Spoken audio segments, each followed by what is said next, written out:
యెషయా గ్రంథం 6వ అధ్యాయాన్ని నాతో పాటుగా తెరవండి. యెషయా గ్రంథం 6వ అధ్యాయం మొదటి వచనాన్ని 1వ వచనం నుండి చదువుకుందాం.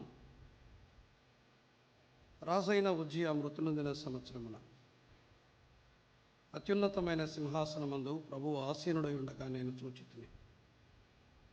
ఆయన చొక్కాయి అంచులు దేవాలయమును నిండుకొనెను. ఆయనకు పైగా శరాపులు నిలిచి ఉండేవి. ఒక్కొక్కరికి 6 రెక్కలుండెను. ప్రతివాడు 2 రెక్కలతో తన ముఖమును, రెంటితో తన కాళ్ళను కప్పుకొనొచ్చు. రెంటితో ఎగురుచుండెను. వారు సైన్యములకు అధిపతియగు యెహోవా పరిశుద్ధుడు, పరిశుద్ధుడు, పరిశుద్ధుడు, సర్వలోకము ఆయన మహిమతో నిండి ఉన్నదని గొప్ప స్వరముతో గాన ప్రతిగానములు చేయుచుండిరి. వారి కంఠ స్వరము వలన గడప కమ్ముల పునాదులు కదులుచు. మందిరము ధూమము చేత నిండగా అయ్యో నేను అపవిత్రమైన పెదవులు కలవాడను, అపవిత్రమైన పెదవులు గల జనుల మధ్యను నివసించువాడను. నేను నశించి తిని రాజును సైన్యములకు అధిపతియునగు యెహోవాను నేను కనులారా సూచితిననుకొంటిని. అప్పుడు ఆ శరాపులలో ఒకడు తాను బలిపీఠం మీద నుండి కారుతో తీసిన నిప్పును చేత పట్టుకొని నా యొద్దకు ఎగిరి వచ్చి నా నోటికి దాన్ని తగిలించి, ఇది నీ పెదవులకు తగిలిన కనుక నీ పాపములకు ప్రాయశ్చిత్తమాయను, నీ దోషము తొలగిపోయిను అనెను. ప్రార్థన చేద్దాం. పరిశుద్ధుడైన తండ్రి, మిమ్మల్ని స్తుతిస్తూ ఉన్నాం. ఈ మధ్యాహ్న కాలం మరొకసారి మీ సన్నిధిని అపేక్షిస్తూ ఉన్నాం. ఈ స్థలంలో మిమ్మల్ని మేము అనుభవించటానికి సహాయం చేయండి. మీ దాసుని అల్పత్వాన్ని మీరు జ్ఞాపకం చేసుకోండి. మీ మహిమ కొరకై ఉపయోగించండి. ఈ మధ్యాహ్న కాలం, ఈ సమయం మాకు మేలు ప్రయోజనం కలిగించడానికి సహాయం చేయండి. మీ ప్రియ కుమారుడు మా మధ్య హెచ్చించబడులాగున కృపనిమ్మని ముందున్న సమయాన్ని మీ దయగల స్థలాలకు అప్పగించుకుంటూ ప్రభువైన యేసుక్రీస్తు అమూల్యమైన నామమున వినయ మనసుతో స్తుతించి ప్రార్థన చేసి అడిగి వేడుకుంటున్నాం మా పరమ తండ్రి, ఆమేన్. ఇది కూడా ధ్వనే. ఇది కూడా పరలోకం నుండి వినిపించబడిన ధ్వని.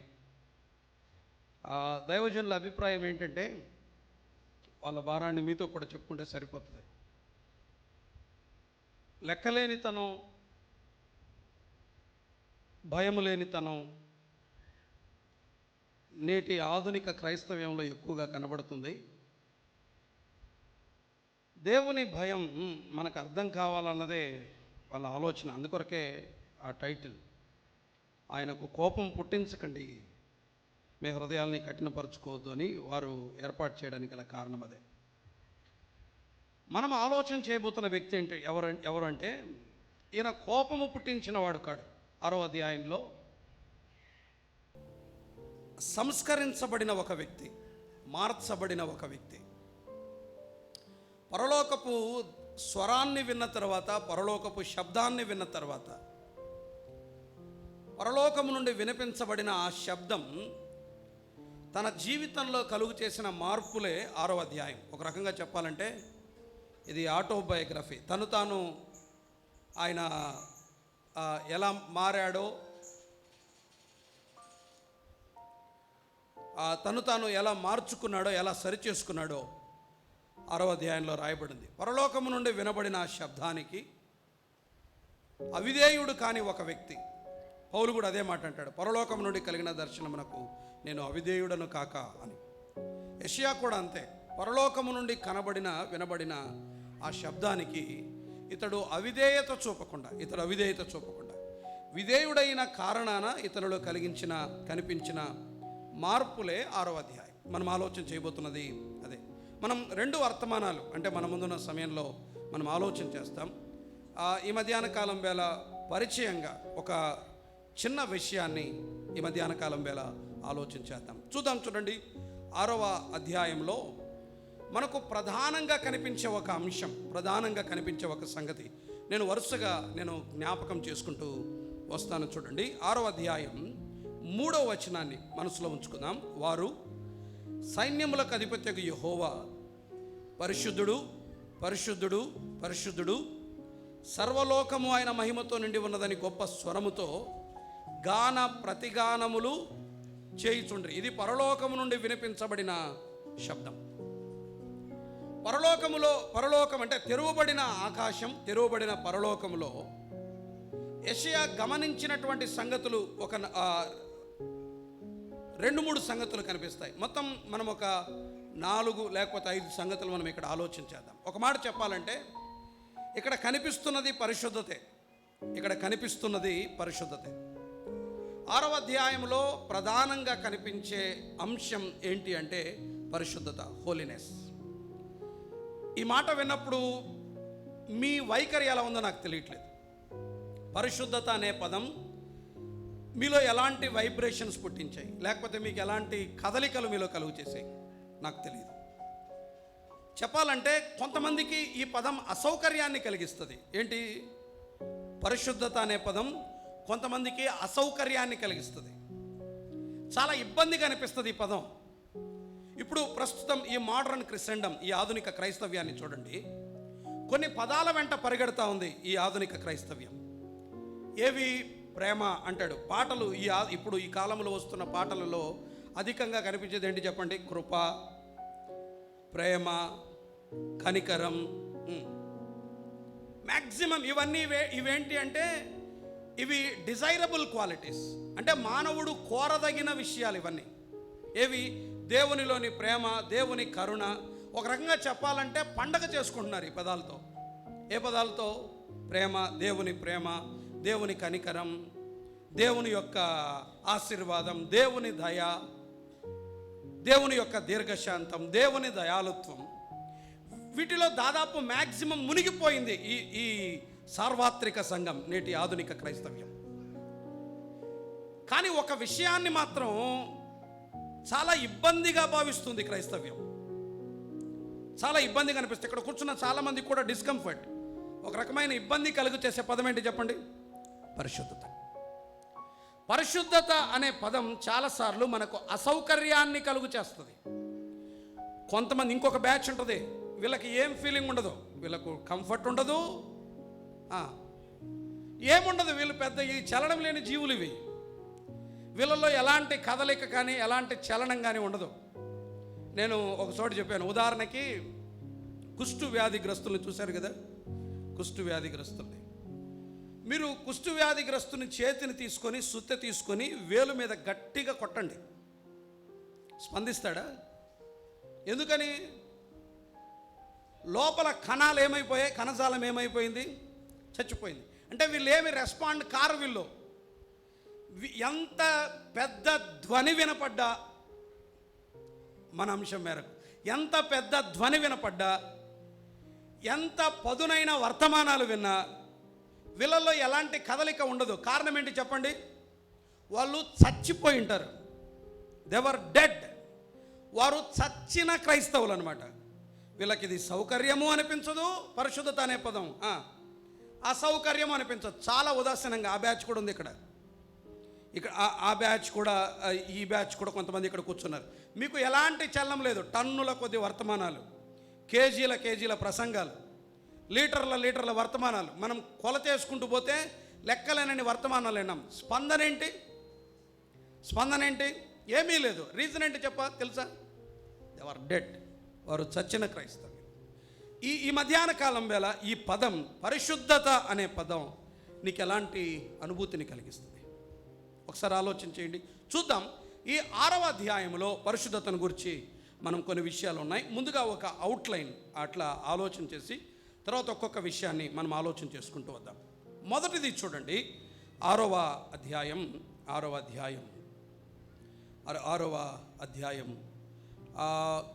మొదటి వచనాన్ని మనం చూద్దాం. రాజైన ఉజ్జియా మృతి నొందిన సంవత్సరమున అత్యున్నతమైన సింహాసనమందు ప్రభువు ఆసీనుడై ఉండగా నేను చూచితిని.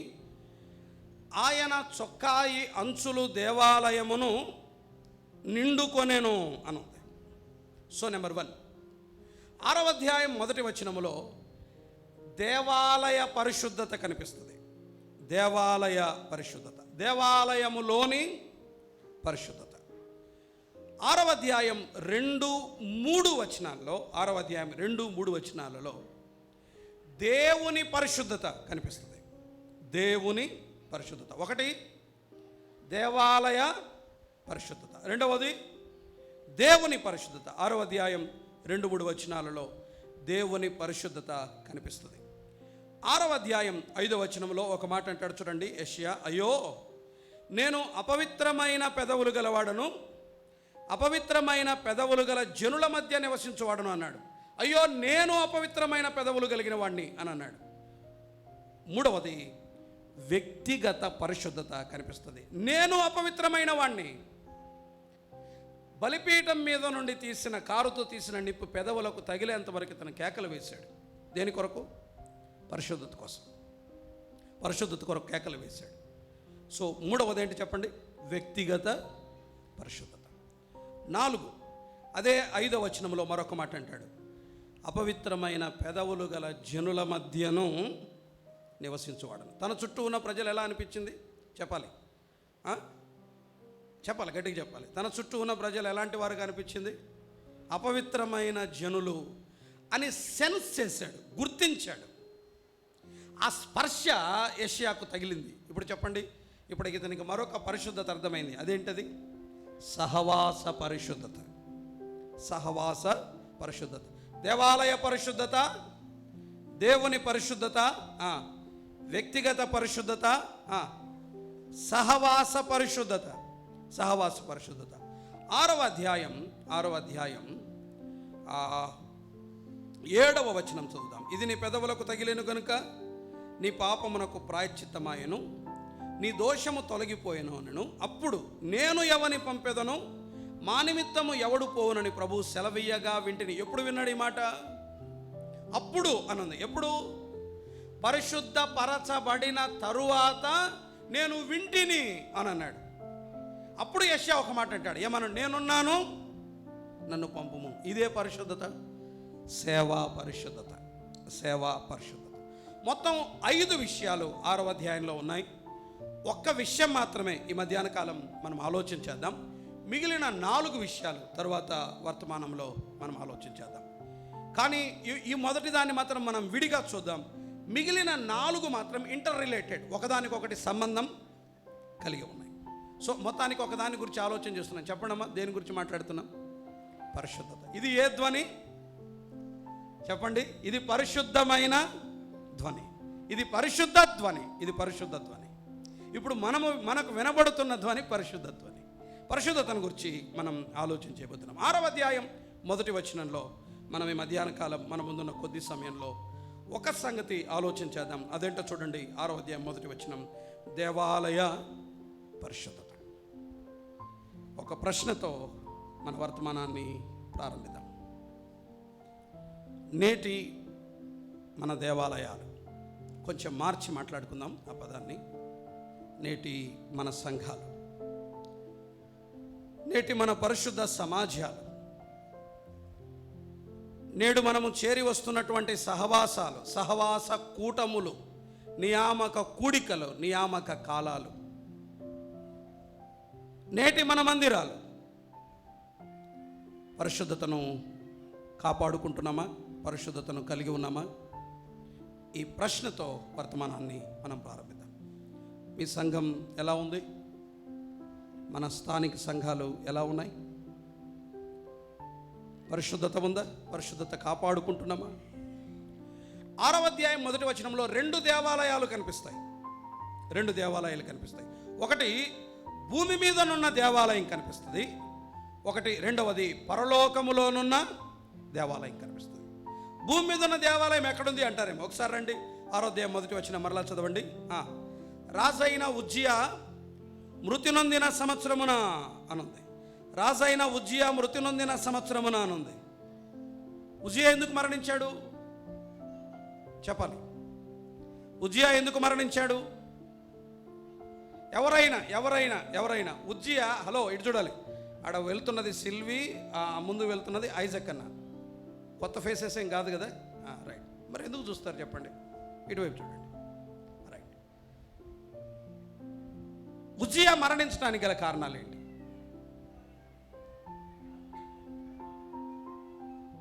ఏమన్నారు? యాజకుడు చేయాల్సిన పనిని తాను చేశాడు కాబట్టి. ఎక్కడ? దేవాలయంలో. ఆ మాట కోసమే నేను మాట్లాడుతున్నాను. ఇది ఏ దేవాలయం? ఉజ్జియా కాలములో ఉన్న భూ సంబంధమైన దేవాలయం. ఒకసారి చూద్దాం ఉజ్జియా కాలములో దేవాలయం ఎలా ఉందో చూద్దాం. ఎందుకు దేవుడు పరలోకపు దేవాలయపు నమూనాను చూయించాడు? పరలోకపు దేవాలయపు నమూనా, పరలోకము యొక్క దేవాలయం యొక్క సంగతి యెషయాకు ఎందుకు అర్థమయ్యేలా చెప్పాడు? మనకు పరలోకపు దేవాలయపు నమూనా అర్థం కావాలి. పరలోకపు దేవాలయములో ఏమి జరుగుతుందో మనకు అర్థం కావాలి. పరలోకపు దేవాలయం భూమి మీద ఉన్నటువంటి మనకు ఏ విధంగా సహాయపడుతుందో మనకు అర్థం కావాలి. మన మోడల్ వేరు, మన మాదిరి వేరు. మనం వీటిని చూస్తున్నాం. చెడిపోయిన దేవాలయం, ఒక రకంగా చెప్పాలంటే పరిశుద్ధత సన్మానించకుండా, దేవాలయములో ఉజ్జియా కాలములో పరిశుద్ధతను సన్మానించకుండా నష్టపరిచాడు ఉజ్జియా. ఫలితం ఏంటో మనం అక్కడ చూద్దాం. ఒకసారి రండి, ఒకసారి ఈ దేవాలయానికి వెళ్ళి వద్దాం. భూమి మీద ఉన్న ఉజ్జియా కాలములోని దేవాలయం ఎలా ఉందో మనం దాన్ని ఆలోచన చేసి వద్దాం. దయచేసి రండి, దినవృత్తాంతముల 2వ గ్రంథం 26వ అధ్యాయం 16వ వచనాన్ని చదువుకుందాం. దినవృత్తాంతముల 2వ గ్రంథం 26వ అధ్యాయం 16వ వచనం నుండి చదువుతారు ఎవరైనా? స్థిరపడిన తరువాత మనస్సున గర్వించి చెడిపోయెను, ధూపము వేయుటకై యెహోవా మందిరములో ప్రవేశించి తన దేవుడైన యెహోవా మీద ద్రోహము చేయగా. అక్కడ ఆగుదాం. తన దేవుడైన యెహోవా మీద ద్రోహము చేయగా. ఉజ్జియా కాలములో ఉన్న దేవాలయంలో జరిగిన సన్నివేశం అది. అమ్మా, నేటి సంఘాలు, నేటి దేవాలయాలు, నేడు మనం కూడుకుంటున్నటువంటి సహవాస కూడికలు, మన కూటాలు ఎలా ఉన్నాయి ఒకసారి ఆలోచించేద్దాం. ఉజ్జియా కాలంలో ఉన్న దేవాలయంలో జరిగిన ఒక 3 విషయాలు నేను త్వరగా జ్ఞాపకం చేస్తాను. వీటన్నిటికీ ఒక పదం రాయబడింది అక్కడ. అదొక్క పదాన్ని మాత్రమే మరలా మనం చదువుకుందాం. చూడండి, 17వ లేకపోతే 16వ వచనం. యెహోవా మందిరములో ప్రవేశించి తన దేవుడైన యెహోవా మీద ద్రోహము చేయగా అన్నది. తన దేవుడైన యెహోవా మీద ద్రోహము చేయగా. దేవాలయములో జరిగిన ఒక దారుణమైన సంఘటన అది. దేవాలయంలో జరిగిన ఒక అతిక్రమం, దేవాలయంలో జరిగిన అవిధేయత, క్రమము తప్పి ప్రవర్తించడం మనం 26వ అధ్యాయం 16వ వచనంలో చూస్తాం. ఏం చేశాడు? త్వరగా మన కాన్సన్ట్రేషన్ దీని మీద కాదు, ఈ ఆలయం మీద కాదు, పరలోకపు ఆలయానికి వెళ్ళాలి. ఊరికి అలా జ్ఞాపకం చేస్తున్నాం. ఏం జరిగింది చూడండి. 3 విషయాలు జరిగాయి అక్కడే. 26వ అధ్యాయం 16వ వచనంలో అతడు మనస్సున గర్వించాడు. 26:16లో మనస్సున గర్వించాడు. రెండవది కింద భాగంలో ఒక మాట ఉంటుంది చూడండి, 18వ వచనం చివరి లైన్.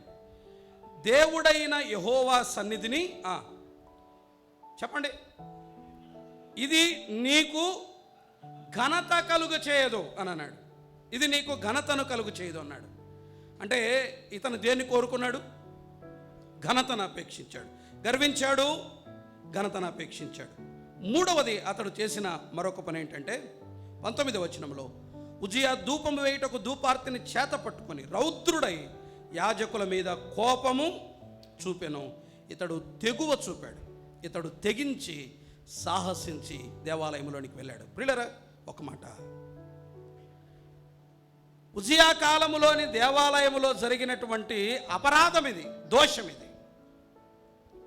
గర్వించాడు, ఘనతను అపేక్షించాడు, తెగించాడు. ఏమీ కాదనుకున్నాడు. ఒక్క మాట చెప్పమంటారా? మీరు మీ సంఘాన్ని ఎట్లా చూస్తున్నారు? హలో వినాలి, నా వైపు చూడండి ఒకసారి. మీరు మీ సంఘాలను ఎలా చూస్తున్నారు? నేడు మీరు మీ సహవాసాలను ఎలా చూస్తున్నారు? ఏమీ కాదు. ఏమవుతుంది? మనస్సున గర్వించిన ఏమీ కాదు, ఘనతను అపేక్షించిన ఏమీ కాదు. తెగించి కొన్ని నిర్ణయాలు తీసుకుంటున్నాం. సంఘమని తెలుసు, దేవునిదని తెలుసు, ఆయన స్వరక్తం ఇచ్చి సంపాదించుకున్నాడని తెలుసు. సంఘాలలో ఉజ్జియా చేసిన పనంతటిని ఒక మాట పెట్టు, తనకిష్టం వచ్చినట్టుగా చేశాడు. తనకి ఏమి చేయాలనిపిస్తే అది చేశాడు. తను ఏమి చేయాలనుకున్నాడు అది చేశాడు. యథార్థంగా చెప్పండి, నాయకులముగా ఆలోచించేద్దాం, బాధ్యత కలిగిన వారికి ఆలోచించేద్దాం. మనకు ఏమి బుద్ధి పుడితే చేస్తున్నాం. ఎక్కడ? దేవుని సంఘం. నాకు ఏమి చేయాలనిపిస్తే అది చేస్తున్నా. గర్వించిన ఏం కాదు, ఘనతను అపేక్షించిన ఏమీ కాదు, తెగువ చూపి తాను చెయ్యకూడనిది వాస్తవానికి చేయటానికి సాహసించిన ఏమీ కాదు. ఏమీ కాదు అనుకున్నాడు. నేను చెప్పాలనుకున్న తలంపది ఏమీ కాదు అనుకున్నాడు. ఏమీ కాదు, ఏమీ కాలేదు కూడా. చాలామందికి ఏమైందన్నా ఏమీ కావట్లే. నేనేం చేసినా ఏమవట్లా, సంఘంలో ఎలా ప్రవర్తించినా ఏమవట్లా, సంఘంలో ఎలాంటి నిర్ణయాలు తీసుకున్నా ఏమవట్లా, నాకు ఇష్టం వచ్చినట్టు చేసుకుంటున్నా ఏమీ అవ్వట్లా. నేటి సంఘాలు మనము ఆట ఆడుకునే స్థలాల మాదిరి మారిపోయాయి. మన ఇష్టం వచ్చింది చేసుకోవచ్చు. క్వశ్చన్ చేసేవాడు ఉండడు. నా ఇష్టం, నాకేమనిపిస్తే అది, నేనేం చేయాలనుకుంటే అదే. రాజు కాబట్టి, నాయకత్వం ఉంది కాబట్టి, పదవి ఉంది కాబట్టి, పెత్తనం ఉంది కాబట్టి, అధికారం ఉంది కాబట్టి నేను ఏమైనా చేస్తా. నేను సేవకుని కదా, నా ఇష్టం. నేను పెద్దను కదా, నా ఇష్టం. నేను పరిచారకుని కదా, నా ఇష్టం. నన్ను ఎవడు అడ్డగించేది? క్రమమా అక్రమమా ఎవరికి కావాలి? నేను ఏమి చేయాలనుకుంటే అది చేస్తా.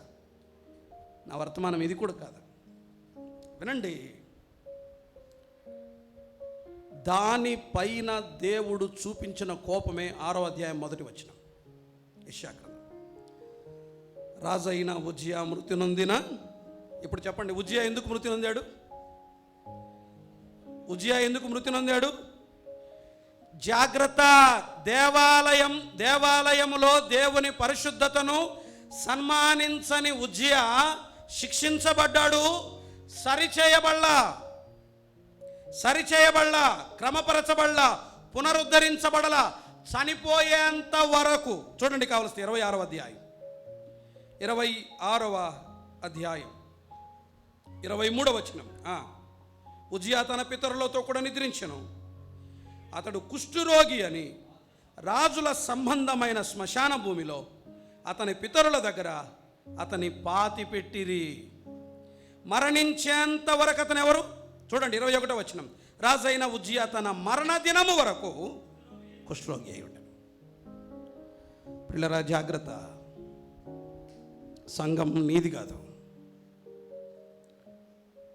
సంఘం మనది కాదు. సంఘం ఆయన స్వరక్తమిచ్చి సంపాదించుకుంది. సంఘం ఆయనది, సంఘము దేవునిది. ఈ స్పృహ, ఈ విచక్షణ ఎన్నడూ మనం కోల్పోకూడదు. సంఘము దేవునిది అనే ఒక్క భావన మన వైఖరిని మార్చేస్తుంది, మన ఆలోచనని మార్చేస్తుంది, మన ప్రతి కదలికను మార్చేస్తుంది. ఇది దేవునిది అనే భావన. ఒక వచనాన్ని మనం చదువుకొని వద్దాం. చూడండి 28వ అధ్యాయం ఆదికాండానికి ఒకసారి రండి. 28వ అధ్యాయం ఆదికాండం 16వ వచనాన్ని చదువుతున్నాను. యాకోబు నిద్ర తెలిసి నిశ్చయముగా యెహోవా ఈ స్థలమందున్నాడు, అది నాకు తెలియకపోయిన అనుకొని భయపడి, ఈ స్థలము ఎంతో భయంకరము, ఇది దేవుని మందిరమే కానీ వేరొకటి కాదు. It belongs to God. ఇది దేవుని మందిరం, నాకు తెలియలేదు. ఇది ఎంత భయంకరం, ఇది దేవుని మందిరం, ఇది దేవుని మందిరం, ఇది ఎంత భయంకరం, నాకు తెలియలేదే. భయపడిపోయాడు. కారణం ఏంటంటే దేవాలయం, దేవుని సంఘం దేవునిది అనే భావన. విచ్చలవిడిగా ప్రవర్తిస్తున్న సోదరులారా, సోదరిలాల, దేవాలయాలలో, దేవుని సంఘంలో, ఇది మనకందరికీ పాఠం. వినండి, ఆయన ఉజ్జియాను విడిచిపెట్టలేదు. ఆయన ఉజ్జియాను విడిచిపెట్టలేదు. దేవాలయములో ద్రోహము చేయగా ఆయన ఉజ్జియాను విడిచిపెట్టలేదు. ఇశ్రాయేల్ యూదా ప్రజలందరూ చూశారు. వినాలి వినాలి వినాలి యూదా ప్రజలందరూ చూశారు. ఎందుకు శిక్షించబడ్డాడు ఉజ్జియా? దేవాలయంలో జరిగిన ద్రోహాన్ని బట్టి యూదా ప్రజలందరూ చూశాడు. ఒక నాయకున్నే వదిలిపెట్టలేదు, యూదా రాజునే వదిలిపెట్టలేదు. ఆయన ఏడు మనల్ని వదిలిపెడతాడా? లెక్కలేనితనం ఉంది. అందుకనే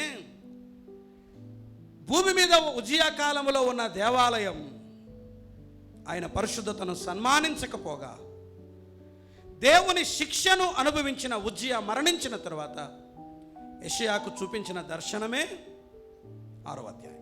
ఇది కేవలం మనం ఉపోద్ఘాతంగా మాత్రమే మనం ఆలోచన చేశాం.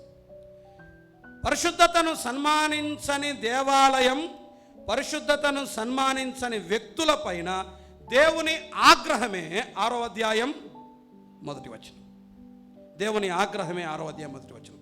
ఏమీ కానట్టే ఉంటుంది, దెబ్బ పడుతుంది, జాగ్రత్త. ఏమీ కానట్టే ఉంటుంది, దెబ్బ పడుతుంది, జాగ్రత్త. పరిశుద్ధతను సన్మానించని దేవాలయం, పరిశుద్ధతను సన్మానించని ఒక నాయకునిపై దేవుని ఉగ్రత పడగా, దేవుని క్రమశిక్షణ ఆయన తీసుకోగా, దేవుడు తన కోపాన్ని బయలుపరచగా, అప్పుడు ఆయన పరలోకపు దేవాలయపు నమూనాను చూయిస్తాడు. అదే 6వ అధ్యాయం. దయచేసి రండి, ఒకసారి దాని దగ్గరికి మనం వెళ్ళి వద్దాం. ఇప్పుడు మనం ఇంతవరకు చూసింది పతనమైపోయిన దేవాలయం, లేకపోతే ఆ పరిశుద్ధతను సన్మానించని దేవాలయాన్ని మనం చూసాం. కానీ ఇప్పుడు ఆలోచన చేద్దాం రండి. ఇప్పుడు పరలోకపు దేవాలయపు నమూనాను మనం చూద్దాం. అక్కడ ఏముంది, ఎలా ఉంది, వరుసగా ఆలోచన చేద్దాం. అందుకని మనం ఆలోచన చేసాం దేవాలయ పరిశుద్ధత. రైట్. 6వ అధ్యాయం యెషయా గ్రంథం 1వ వచనాన్ని మరలా చదువుతున్నాను. రాజైన ఉజ్జియా మృతి నొందిన సంవత్సరమున అత్యున్నతమైన సింహాసనమందు ప్రభు ఆసీనుడై ఉండగా నేను చూచితిని.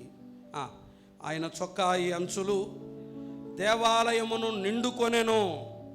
ఆయన చొక్కాయి అంచులు దేవాలయమును నిండుకొనెను. వారు సైన్యములకు అధిపత్యకు యెహోవా, 3వ వచనం, పరిశుద్ధుడు పరిశుద్ధుడు పరిశుద్ధుడు సర్వలోకమైన మహిమతో నిండి ఉన్నదని గొప్ప స్వరముతో గాన ప్రతిగానములు చేయుచుండిరి అని. ఇది దేవుడు దర్శనమిచ్చిన కాలం. మా అయ్యా దయచేసి వినండి, నేటి సంఘాలలో ఆయనను, ఆయన గాంభీర్యతను, ఆయన పరిశుద్ధతను సన్మానించని మనందరికీ పాఠం ఇది. పరలోకపు దేవాలయాన్ని ఒకసారి చూడండి.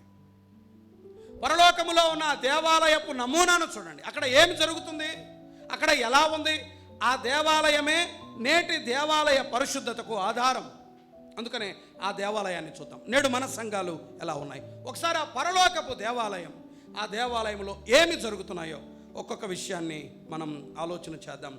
దేవుడు తన పరిశుద్ధతను దేవాలయంలో చూపించాడు. చూడండి 6వ అధ్యాయం 3వ వచనంలో, వారు సైన్యములకు అధిపత్యకు యెహోవా పరిశుద్ధుడు పరిశుద్ధుడు పరిశుద్ధుడు సర్వలోకమైన మహిమతో నిండి ఉన్నదని గొప్ప స్వరముతో గాన ప్రతిగానములు చేయుచుండరి. ఈ మాట మనసులో పడినవ్వండి. ఇప్పుడు చెప్పండి, పరలోకపు దేవాలయములో ప్రభు ఎలా కీర్తించబడ్డాడు? పరిశుద్ధుడిగా. ఆయన పరిశుద్ధుడు పరిశుద్ధుడు పరిశుద్ధుడు పరిశుద్ధుడు అని గాన ప్రతిగానాలు చేయబడుతున్నాయి. వినాలి వినాలి యెషయాకు అర్థము కావాల్సినటువంటి అతి ప్రధానమైన సంగతి ఏంటంటే, దేవుని ఆలయములో దేవుడు పరిశుద్ధుడు.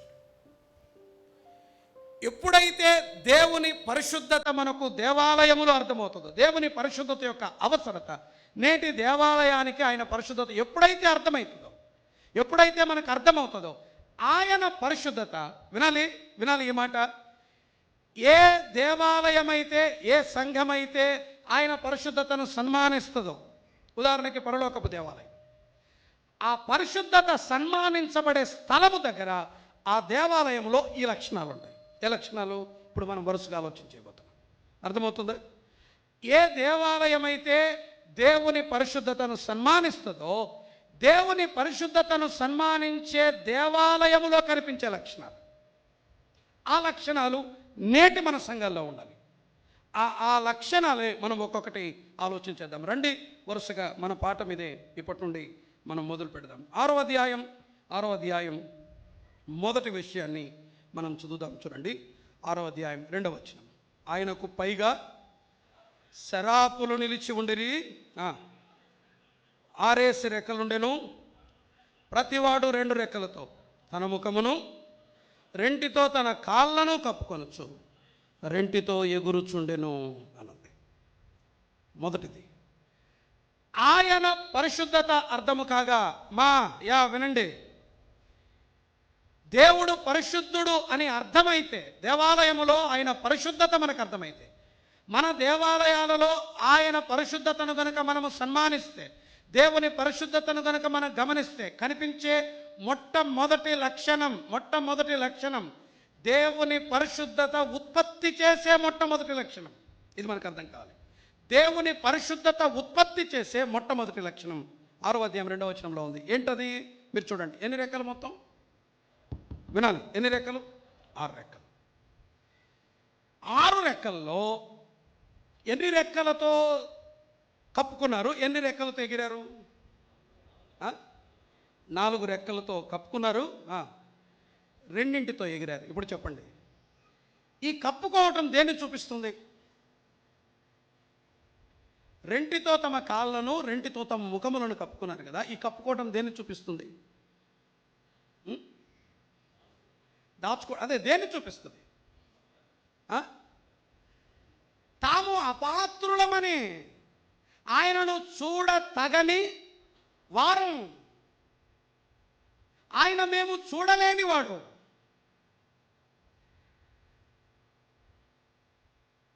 దేవుని పరిశుద్ధత మనకు గనుక అర్థమైతే, దేవాలయంలో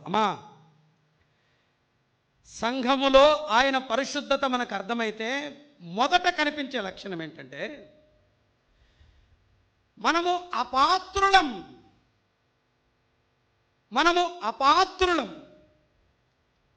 నేను యోగ్యమైన వాడిని కాను, నేను అపాత్రుణ్ణి.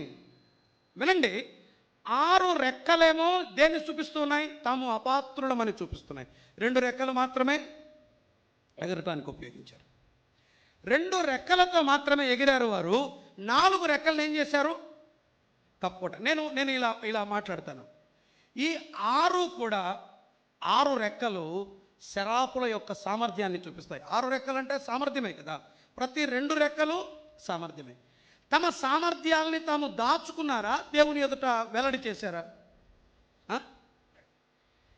4 రెక్కలతో తమను తాము కప్పుకున్నారంటే అర్థం ఏంటంటే, తమకివ్వబడిన ఎక్కువ భాగం రెక్కలతో దాచుకోవటానికే, తాము అపాత్రులమని వెల్లడి చేయటానికే వారు ఇష్టపడ్డారు.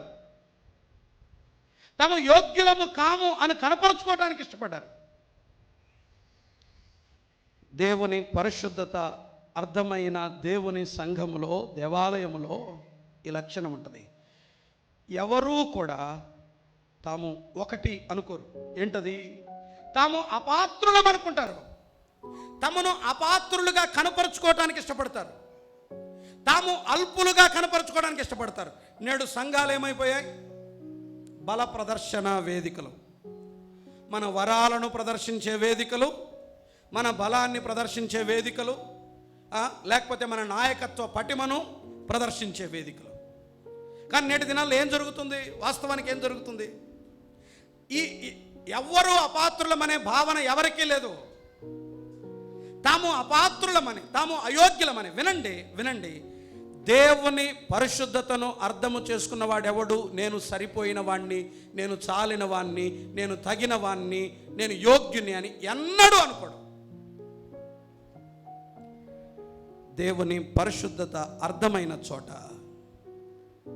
దేవుని పరిశుద్ధతను గమనిస్తుండగా మనము ఎంత అల్పులమో, మనము ఎంత అపాత్రులమో మనకు అర్థమవుతుంది. నేటి సంఘములో ఉందా? యథార్థంగా చెప్పు, నేను అపాత్రుణ్ణి ప్రభువా అనే భావన ఎన్ని సందర్భాల్లో వచ్చింది? నేను యోగ్యుని కాదు ప్రభువా అనే మాట. మీరు చూడండి, ఆయన పరిశుద్ధతను అర్థము చేసుకున్న వారే, ఒక్క సందర్భం దగ్గరికి వెళ్ళొద్దాం. నిర్గమకాండం 3వ అధ్యాయానికి రండి. నిర్గమకాండం 3వ అధ్యాయం. అదే అధ్యాయంలో దేవుడు ఎలా ప్రత్యక్షపరచబడ్డాడు, మోషే ఏమన్నాడో ఒక్క మాట మనం చదువుకుందాం.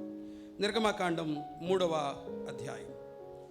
నిర్గమకాండం 3వ అధ్యాయం 5వ వచనం. అందుకు ఆయన, దగ్గరకు రావద్దు, నీ పాదముల నుండి చెప్పులు విడువుము, నీవు నిలిచి ఉన్న స్థలము పరిశుద్ధ ప్రదేశం.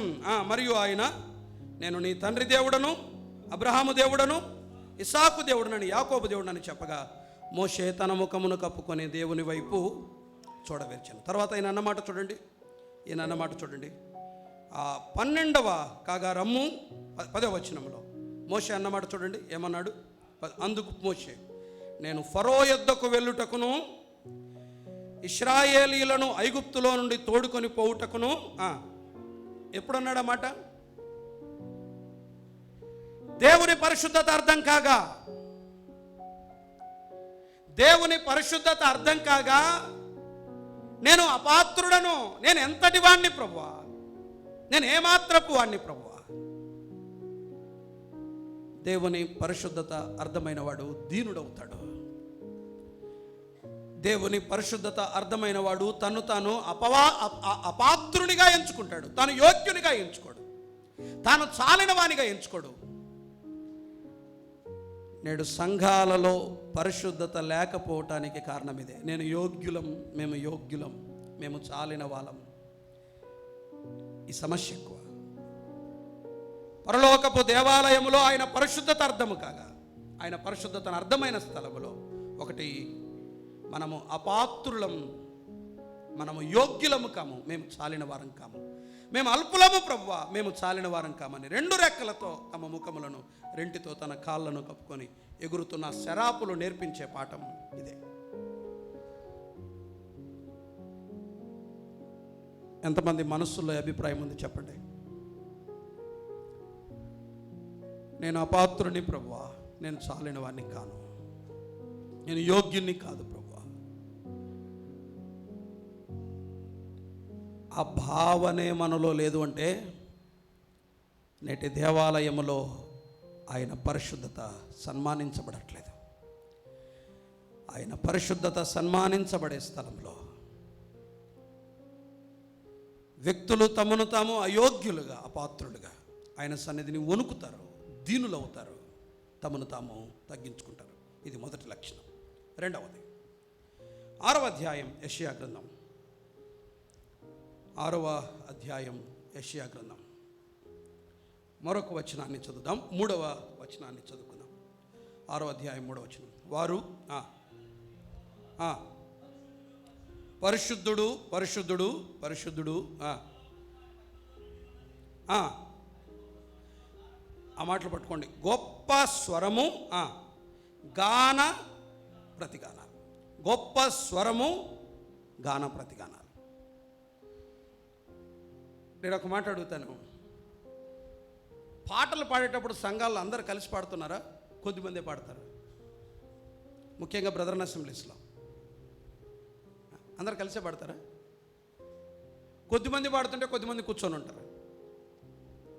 ఇంకొక మాట కూడా అడుగుతాను, పాట పాడేటప్పుడు ఎంతమంది ఉత్సాహంతో పాడతారు, నిజంగా లీనమైపోయి పాడుతున్నారు, గత్యంతరం లేక తప్పనిసరి స్వరాలు కలుపుతున్నవారు ఎంతమంది? ఏమైంది? ఏమైంది? ఎందుకని ఆసక్తి రావట్లా? కారణం ఏంటి చెప్పండి? మీరు ఇక్కడ గమనించండి, యెషయా గ్రంథం 6వ అధ్యాయంలోని దృశ్యమే ఇంకొక చోట కూడా రాయబడింది. ఎక్కడ? సేమ్ పిక్చర్ కొత్త నిబంధనలో. ఎక్కడ? ప్రకటన గ్రంథం 4వ అధ్యాయంలో. అక్కడ కూడా ఏం చేస్తూ ఉన్నారు? పరిశుద్ధుడు పరిశుద్ధుడు. మధ్యకాలం ఎంత? 1000 సంవత్సరాలు, అంతేనా? రైట్, 1000 సంవత్సరాలు. ఇన్ని సంవత్సరాల కాలములో కూడా శరాపులకు ఉత్తేజము తగ్గట్ల, తీవ్రత తగ్గట్ల, ఆసక్తి తగ్గట్ల. ఏ ఆసక్తి? ఆయనను గూర్చి గానము చేసే ఆసక్తి, ఆయనను గురించి గణపరచే ఆసక్తి, ఆయనను గురించి నేటికి ఆ రోజు ఎంత వినాలి ఆ రోజు ఎంత తీవ్రతతో ఆరాధించారో నేటికిని అదే తీవ్రతతో ఆరాధిస్తున్నారు. రక్షించబడిన మొదటి దినాల్లో పాటలు చాలా గట్టిగా ఘనంగా గొప్పగా పాడేవాళ్ళం. నేడేమైంది? పాట పాడబుద్దే కాదు అసలు. ఊరికి ఇలా చూసుకుంటూ కూర్చునేవారే ఎక్కువ మంది. లోపల డ్రైవ్ లేదు, ఆ ప్రేరణ లేదు. చేవ చచ్చినట్టుగా అనిపిస్తాం, చేష్టలుడికి కూర్చుండిపోతాం, నిస్తేజంగా, స్తబ్దంగా, జీవం లేనట్లుగా. ఆరాధన పాట కానీ, కూడికల్లో పాటలు కానీ మన పాటలలో జీవం కనిపించట్లా. వాస్తవానికి ఆ లైవ్లీనెస్ లేదు. పెంతెకొస్తల దగ్గరికి పోండి, పాడే వ్యక్తి దగ్గర మొదలుకొని, అంటే వాళ్ళలో జీవం ఉందని నా ఉద్దేశం కాదు, కింద కూర్చునేవారికి ఏమైంది ప్రాబ్లం? ఎందుకని? డ్రమ్స్ ఉంటేనైనా. చెప్పాలన్న తలంపు ఏంటంటే, దేవుని పరిశుద్ధత మనలను దీనులను చేసేది మాత్రమే కాదు, దేవాలయములోని దేవుని పరిశుద్ధతను కనుక మనం అర్థం చేసుకుంటే అది మనకు ఉజ్జీవాన్ని కూడా కలిగిస్తుంది. నాకు ఆ మాట ఇష్టం. గొప్ప స్వరముతో గాన ప్రతిగానాలు, గొప్ప స్వరముతో గాన ప్రతిగానాలు, గొప్ప స్వరము గాన ప్రతిగానాలు. ఏండ్ల తరబడి వాళ్ళలో తీవ్రత తగ్గల, వాళ్ళలో మంట తగ్గల, పాడాలన్న కోరిక తగ్గల, వారు మన మాదిరి నిస్సత్తువుగా మారిపోలా, నోరు మూసుకొని కూర్చోాల. యథార్థంగా చెప్పండి, మన గుండెల్లో మంటుందా? పాడాలన్న తపనుందా? దేవుని గురించి గానము చేయాలన్న కాంక్ష ఉందా? ఎందుకు లేదు? ఏమైంది? ఎందుకు ఆ తీవ్రత లేదు? దేవుని పరిశుద్ధత అర్థమైతే ఉజ్జీవం ఉంటుంది, తీవ్రత ఉంటుంది, మంట ఉంటుంది. దేవుని పరిశుద్ధతను అర్థము చేసుకున్న వారు గుండెలు మండుతాయి. శరాపులు దేవుని పరిశుద్ధతను అతి సమీపం నుండి చూస్తుండగా ఆయన పరిశుద్ధతను చూచే కొద్ది వారికి ఉజ్జీవం కలుగుతూ ఉంది. ఆయన పరిశుద్ధతను చూచే కొలది వారిలో తీవ్రత పెరుగుతుంది. ఆయన పరిశుద్ధతను చూచే కొలది వారిలో మంట పుడతా ఉంది. నేడు మన గమనములో నుండి ఆయన పక్కకి వెళ్ళిపోయాడు. నేడు మన లక్ష్యం ఆయన కాదు, నేడు మన మనస్సు ఆయన కాదు. ఆయన పరిశుద్ధతను మనము చూసినంత కాలం, ఆయన పరిశుద్ధతను మనం అర్థము చేసుకున్నంత కాలం, ఆయన వైపు మన దృష్టి ఉంచినంత కాలం మన గుండెలు మండుతూనే ఉంటాయి. గుండెలు మండటం ఆగిపోయాయంటే మన గమనం ఆయన పై నుండి పక్కకు వెళ్ళిపోయిందని అర్థం. మనం ఆయన గురించి ఆలోచన చేయట్లేదని అర్థం. వెరీ సింపుల్, చాలా సామాన్యమైన విషయం. మనలో మంట పుట్టించేవాడు, తీవ్రతను కలిగించేవాడు ఎవరు? ఆయనే. శరాపులు ఆయనను చూస్తుండగా గొప్ప స్వరముతో గాన ప్రతిగానాలు. దేవుని పరిశుద్ధత, దేవాలయములోని దేవుని పరిశుద్ధత మనల్ని దీనులనుగా చేస్తుంది, మొదటిది. రెండవది, మనలో తీవ్రతను, ఉజ్జీవాన్ని తీసుకొస్తుంది. నేటి సంఘాల్లో ఇది ఉందా? మీ సంఘాలు ఉజ్జీవంగా ఉన్నాయా? మన సంఘాలు ఉజ్జీవంతో ఉన్నాయా? ఈ తీవ్రత కనిపిస్తుందా?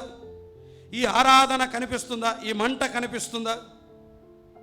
కానీ నాడు ఉంది. చూడండి, ఒక మాట, మనము మండిన సందర్భం ఒక లేఖన భాగం దగ్గరికి మనం వెళ్ళి వద్దాం.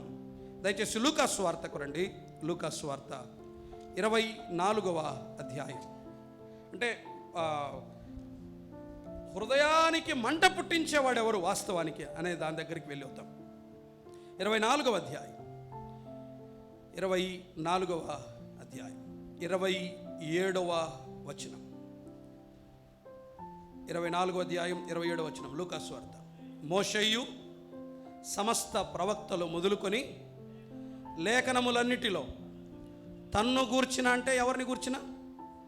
ప్రభువును గూర్చిన వచనముల భావము వారికి తెలిపెను. ఇవి మాట్లాడింది ఆయన. తర్వాత వీళ్ళు ఏమని మాట్లాడుకున్నారో చూడండి. 32వ వచనం. ఆయన త్రోవలో మనతో మాట్లాడుచున్నప్పుడు, ఆ లేఖనములను మనకు బోధపరుచుచున్నప్పుడు మన హృదయము మనలో మండుచుండలేదా? ఏ లేఖనాలు? ఆయనను గుర్చిన లేఖనాలు. ప్రియులారా, జ్ఞాపకం పెట్టుకోండి, ఉజ్జీవానికి కారణం డ్రమ్ములు కాదు, తప్పెట్లు కాదు, కీబోర్డ్ కాదు, ఇంకొకటి కాదు. ఉజ్జీవం పుట్టాలి అంటే దేవాలయములోని దేవుని పరిశుద్ధతను మనం అర్థం చేసుకోగలగాలి. మనము దేవుణ్ణి అర్థం చేసుకోగలగాలి. మన కాన్సంట్రేషన్, మన లక్ష్యం, మన గమనం ప్రభు అయినంత కాలం మనలో మంట తగ్గదు. ఎప్పుడైతే మన గమనం ప్రభువు మీద నుండి పక్కకి వెళ్ళిపోతుందో ఆటోమేటిక్గా జీవం తగ్గిపోతుంది. Very simple. ఆ శరాపులు చేసిన పని ఏంటంటే ఆయన వైపు చూస్తూ, ఆయనను చూచే కొలది పాడాలనిపిస్తుంది, ఆయనను చూచే కొలది గొప్ప స్వరముతో గాన ప్రతిగానాలు చేయాలనిపిస్తుంది. తరాలుగా, వేల వేల వేల వేల సంవత్సరాలుగా వాళ్ళల్లో తీవ్రత తగ్గల, వాళ్ళల్లో మంట తగ్గల. కారణం ఏంటి? ఆయన పరిశుద్ధత. ఆయన పరిశుద్ధత. దేవుని పరిశుద్ధత ఉజ్జీవాన్ని తీసుకొస్తుంది. దేవుని పరిశుద్ధత మనల్ని దీనులను చేస్తుంది. ఇది మొదటిది. రెండవది, దేవుని పరిశుద్ధత మనలో ఏం పుట్టిస్తుంది? ఉజ్జీవాన్ని. ఇప్పుడు చెప్పండి, ఉజ్జీవం కావాలంటే ఏం చేయాలి? ఉజ్జీవం కావాలంటే ఏం చేయాలి? ఆయన పరిశుద్ధతను అర్థము చేసుకోగలిగితే చాలు. మన లక్ష్యం, మన గమనం, అమ్మా చల్లారిపోయేవని బాధపడుతున్నావా? నాలో తీవ్రత తగ్గిందని ఎవరైనా బాధపడుతున్నారా? పరిష్కారం ఒకటే, ప్రభువును చూడండి, ఆయన పరిశుద్ధతను అర్థం చేసుకోండి.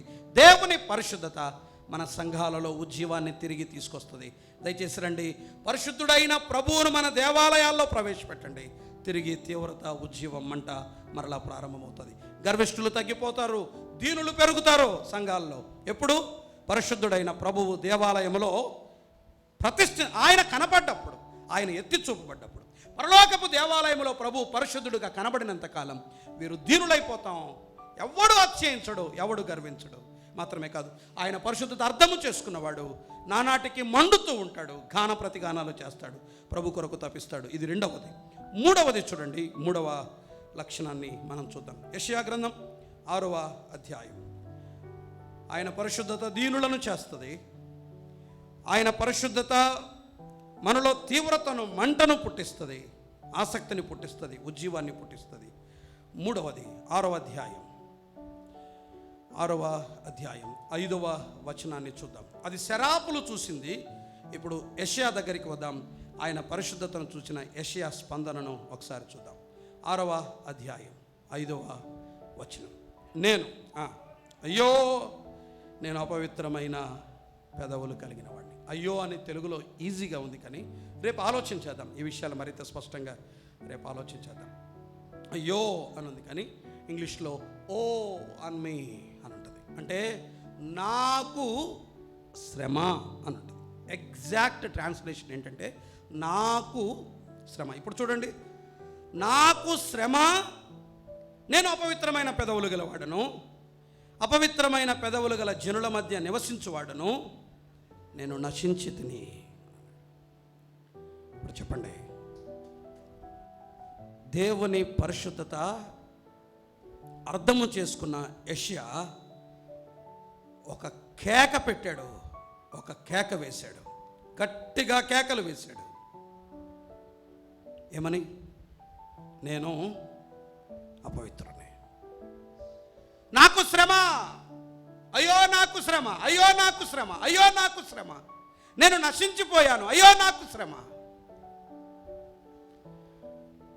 నేను ఇలా రాసుకున్నాను, నేను రాసుకున్నది చెప్తున్నాను. వణికిపోయాడు యెషయా. దేవుని పరిశుద్ధత మనలో భయాన్ని పుట్టిస్తుంది, భయాన్ని పుట్టిస్తుంది. ఇది మూడవది. దేవాలయములోని దేవుని పరిశుద్ధత యెషయాలో భయాన్ని పుట్టించింది. యెషయాలో భయాన్ని పుట్టించింది. వణికిపోయాడు, భయపడిపోయాడు. అయ్యో అయ్యో నాకు శ్రమ, అయ్యో నాకు శ్రమ. నేటి సంఘంలో దైవ భయం ఉందా? యథార్థంగా నేను, మీరు, మనమందరం కూడా ఇక్కడ కూర్చున్న మనమందరం కూడా సీరియస్గా, హానెస్ట్గా ఒక సెల్ఫ్ ఎగ్జామినేషన్ చేసుకున్నాం. యథార్థంగా చెప్పండి, దేవునికి భయపడుతున్నామా? దైవ భయం ఉందా? బోధిస్తున్న మనకు, బోధింపబడుతున్న మీకు దైవ భయం ఉందా?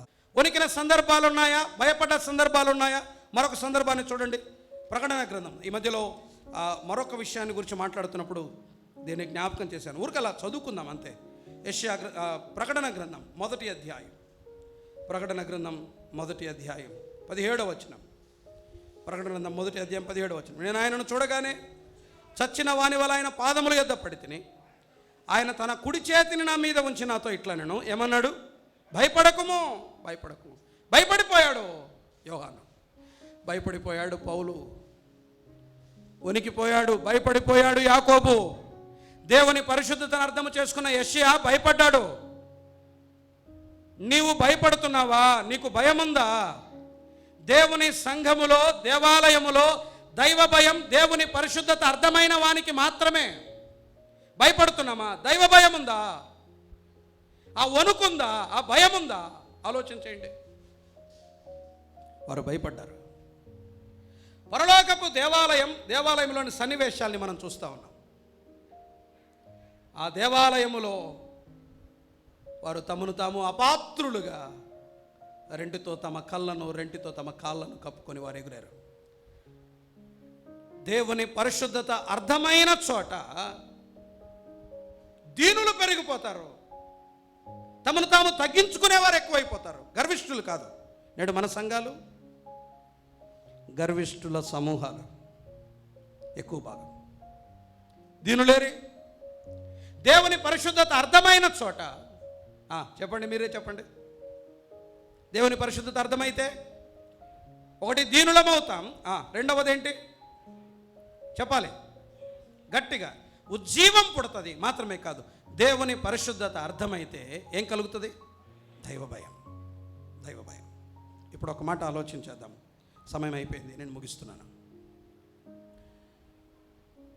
ఈ మూడు లేవంటే నేడు సంఘములో లేనిది ఏంటి చెప్పాలి? ఎవరి పరిశుద్ధత అర్థం కావట్లా? దేవుని పరిశుద్ధత. సంఘములో దేవుని పరిశుద్ధత ఉన్నంత కాలం ఇవి ఉంటాయి. సంఘాలు దేవుని పరిశుద్ధతను కోల్పోతే ఈ మూడు ప్రవేశిస్తాయి. ఈ మూడు ఉండవు. ఏవేవి? గర్విష్ఠులు ఉంటారు, చెప్పాలి, జీవం ఉండదు, ఉజ్జీవం ఉండదు, భయము లేని వారు ఎక్కువైపోతారు. నేడు మన సంఘాలు ఎలా ఉన్నాయి ఆలోచించండి. నేను ఇక్కడికి ఆపుతున్నాను, రేపు దీన్ని మనం కొనసాగిద్దాం. దేవాలయ పరిశుద్ధత జ్ఞాపకం పెట్టుకోండి. దేవుని సంఘములో, దేవాలయములో పరిశుద్ధత కోల్పోయిన నాడు దేవుడు చాలా తీవ్రంగా స్పందిస్తాడు. దానికి ఉదాహరణే రాజైన ఉజ్జియా. జాగ్రత్త, ఆయన ఉజ్జియాను విడిచిపెట్టలేదు. ఒక నాయకుణ్ణి, ఒక రాజును ఆయన శిక్షించకుండా విడిచిపెట్టలేదు. అలాగే మరణించాడు. పరిశుద్ధతను సన్మానించని ఒక దేవాలయంలో ఉన్నటువంటి ఒక వ్యక్తికి, ఆ కాలంలో బ్రతుకుతున్న ఒక వ్యక్తికి పరలోకపు దేవాలయము పరిశుద్ధతను చూపించాడు. ఆ పరలోకపు దేవాలయ పరిశుద్ధత అక్కడ ఉన్నవారికి, ఆ పరిశుద్ధతను గమనించిన వారికి ఎలాంటి, వారి వైఖరులలో ఎలాంటి మార్పును కలుగు చేసిందో ఈ మధ్యాహ్న కాలం వేళ ఆలోచన చేశాం. దయచేసి రండి, ఆయన పరిశుద్ధతను మరింతగా చూద్దాం. మిగిలిన విషయాలు రానున్న దినాల్లో మనం ఆలోచన చేద్దాం. ఈ ఉదయకాలం ఈ మధ్యాహ్న కాలం మనం ఆలోచన చేసింది దేవాలయ పరిశుద్ధత. దేవాలయంలో మన ప్రభువు పరిశుద్ధుడు.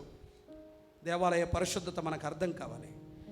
ఏ సంఘములో ఆయన పరిశుద్ధత సన్మానించబడుతుందో అక్కడ దీనులు ఉంటారు, అక్కడ ఉజ్జీవం ఉంటుంది, అక్కడ దైవ భయం ఉంటుంది. ఏ సంఘం ఆయన పరిశుద్ధతను సన్మానించదో అక్కడ గర్విష్ఠులు ఉంటారు, అక్కడ జీవం ఉండదు, అక్కడ దైవ భయం ఉండదు. ఆయన పరిశుద్ధతను తిరిగి ప్రవేశపెడదాం. ఆయనను పరిశుద్ధునిగా మనం సన్మానిద్దాం. ఆయన పరిశుద్ధ దగ్గర వణికిపోదాం, భయపడదాం. తప్పకుండా ప్రభువు మన సంఘాల్లో తిరిగి తీవ్రతను, మంటను తీసుకొస్తాడు. అట్టి కృప ప్రభువు మనందరికీ సమృద్ధిగా అనుగ్రహించుగాక.